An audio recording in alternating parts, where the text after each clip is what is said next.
I'm Any New Province, and this week I want to find out if Baloth Gorger is, possibly, Pauper playable. Baloth Gorger is a 4-mana 4/4 beast that was new with the release of Dominaria. These stats on a green 4-drop is not unheard of in the Pauper format. What makes Baloth Gorger unique is that it has Kicker 4, which means you may pay an additional 4 mana as you cast this spell. If you do, Baloth Gorger enters the battlefield with 3+1/+1 counters on it. At worst, we're going to be getting a creature that passes the vanilla test, which makes it just a little bit better than Kavu Primarch, and you don't even have to build around a Convoke ability. This deck comes from Reddit user Shigazane, who thought it would make an appropriate home for Baloth Gorger. This is their take on a Pauper version of the modern deck, Titan Shift. I made a few changes to the 75 to suit my playstyle, but if you want to see how Shigazane originally put this deck together and read about how they think matchups will shape up and how you should sideboard, I'll link the Reddit post in the description down below. The idea behind this deck is using tons of efficient ramp spells to get as many lands as possible on the battlefield to cast massive threats.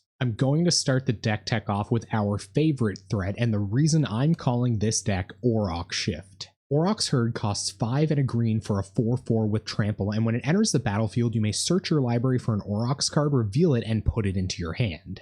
Red and green are colors that definitely struggle to make any kind of raw card advantage. That's why it's awesome that Auroch's Herd goes into your library and finds another copy of itself. What makes that even better is that whenever Auroch's Herd attacks, it gets +1/+0 until end of turn for each other attacking Auroch. While I would love to be casting Aurochs all game, every game, we may not necessarily find them, so we included some other high mana cost threats to get the job done. First, we have Greater Sandworm, which costs 5 green for a 7/7, and it can't be blocked by creatures with power 2 or less. This is kind of an interesting version of evasion that I think Wizards was toying around with as a replacement for trample. If you don't have 7 mana to cast your Greater Sandworm, you can even just cycle it away for 2 and look for one of your ramp spells instead. Our most expensive threat is Ulamog's Crusher. It costs 8 mana for an 8/8 Eldrazi with Annihilator 2, which means whenever this creature attacks, defending player sacrifices 2 permanents. Ulamog's Crusher does attack each combat if able, but that's not a big deal. It's an 8/8, so it can attack through most boards.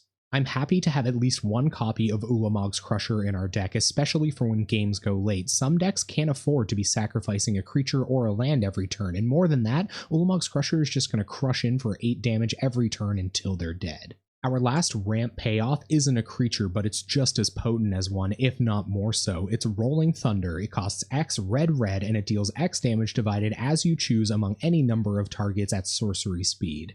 If you've ever played against a Tron deck in Pauper, you've got to be aware of the power of Rolling Thunder. Players can use this as a board wipe or as a single fireball spell that ends the game immediately. Next, I'm going to talk about our ramp package, the spells that we're going to use to hit our land drops faster than our opponent and power out a huge threat before they have the resources to deal with it. First, we have Calmly Heart Expedition. It costs 1 green for an enchantment with a landfall ability, which means whenever a land enters the battlefield under your control, you may put a quest counter on Calmly Heart Expedition. Remove 3 quest counters from Calmly Heart Expedition and sacrifice it. Search your library for up to 2 basic land cards, put them onto the battlefield tapped, then shuffle your library. I really like Calmly Heart Expedition because it pays you off for continuing to play the game while you're casting your ramp spells on later turns. Also, Calmly Heart Expedition synergizes really well with itself. If you have one of these on the battlefield ready to pop and you commit another one, you've got 2 quest counters on it. You just have to make a single other land drop to make sure you can sacrifice it and go search your library for another 2 land.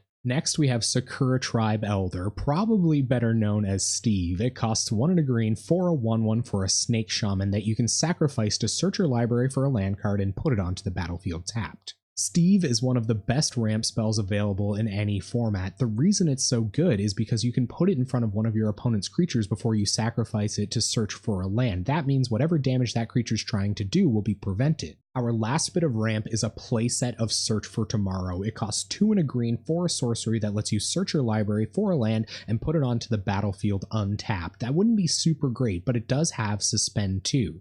Instead of casting this card from your hand, you can pay 1 green mana to exile it with 2 time counters on it. At the beginning of your upkeep, you remove a time counter. When the last time counter is removed, you get to cast Search for Tomorrow and ramp with it without paying its full mana cost. Besides using Auroch's Herd, we really lean into the graveyard synergies available to this color combination to generate some extra value. That value package begins with Tilling Treefolk. It costs 2 and a green for a 1/3, and when it enters the battlefield, you may return 2 land cards from your graveyard to your hand. Another spell that's great at generating value out of the graveyard is Pulse of Marasa. It costs 2 and a green for an instant that returns target creature or land card from your graveyard. You also gain 6 life. Tilling Treefolk and Pulse of Marasa can be useful by pulling things out of your graveyard that would end up there in a normal game of Magic anyway. However, we are using red spells that will put targets in the graveyard specifically for them. First, we have Tormenting Voice, which costs 1 and a red for a sorcery that draws you 2 cards. It sounds great, but there is a drawback. As an additional cost to cast this spell, you have to discard a card.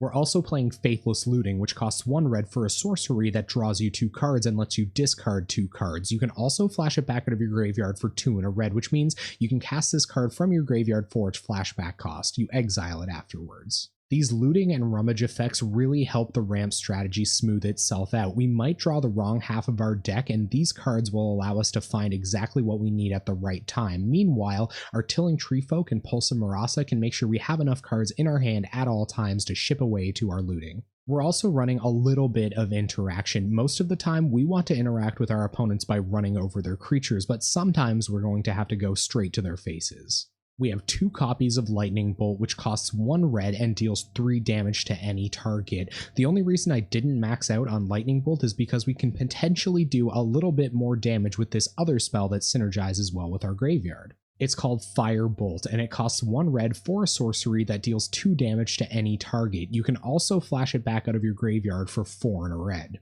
One of the other things that drew me to this deck is the toolbox that it plays with its land cards. We can turn our lands into a toolbox using this spell, Crop Rotation. I'll go over the land cards we're ideally tutoring up with Crop Rotation next. First, we have Colony Garden, which enters the battlefield tapped, and when it enters the battlefield, it creates a 0/1 plant creature token. When it becomes untapped, it adds a green.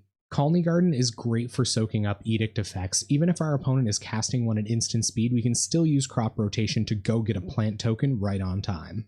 I've also included a Radiant Fountain that enters the battlefield and gains you 2 life. It only taps for a colorless, but we're very heavy into green, so it shouldn't be too difficult to find the red mana we need on time anyway.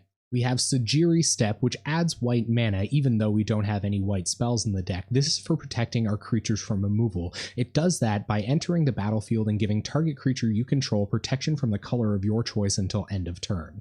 Our final utility land is Smoldering Spires. It enters the battlefield tapped, and when it enters the battlefield, target creature can't block this turn. If we can trigger this kind of ability multiple times, we can falter our opponent's board and get in with lethal with all of our huge creatures. The rest of our non-basic lands start with our Karus. They're Gruul Turfs. They enter the battlefield tapped. When they enter the battlefield, we have to return a land we control to our hand, but when they become untapped, they add green and red. We're also running cycling lands in red and green. You can pay a green or a red, respectively, to discard them from your hand and draw a new card. We're also running Evolving Wilds. These synergize super well with Colony Garden and get us our red mana on time. Evolving Wilds can be tapped and sacrificed to search your library for a basic land card to put it onto the battlefield tapped. Finally, for our basic lands, we're running 7 forests and 2 mountains. We want a lot of untapped green sources so that we can suspend our Search for Tomorrows on turn 1 and hit a Colony Garden Expedition right on time. Alright, let's have a look at this sideboard. First, we have 2 Pyroblasts for fighting those blue decks and for forcing our creatures through counter magic.